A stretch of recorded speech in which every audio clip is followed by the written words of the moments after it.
Sono molto contento del risultato che abbiamo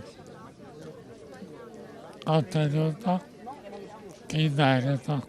Affetto da distrofia muscolare, Stefano Geller di Cassola è stato il primo veneto ad ottenere pareri favorevoli alla procedura per il suicidio medicalmente assistito.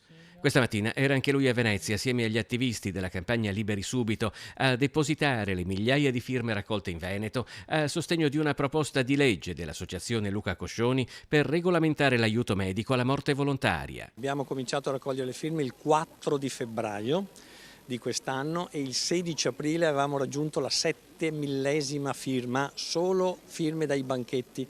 Abbiamo consegnato oggi 9.027 firme. Il Veneto è la seconda regione dopo l'Abruzzo ad aver depositato le firme nel proprio Consiglio regionale. Presto accadrà anche in Piemonte, Emilia-Romagna e Friuli Venezia Giulia. Un diritto fondamentale è quello di non dover subire la sofferenza perché lo ha deciso qualcun altro. Ecco perché depositiamo questa legge regionale di iniziativa popolare per chiedere che invece la libertà di scegliere fino alla fine della propria vita sia garantita e non siano frapposti degli ostacoli di sabotaggio burocratico a questo diritto.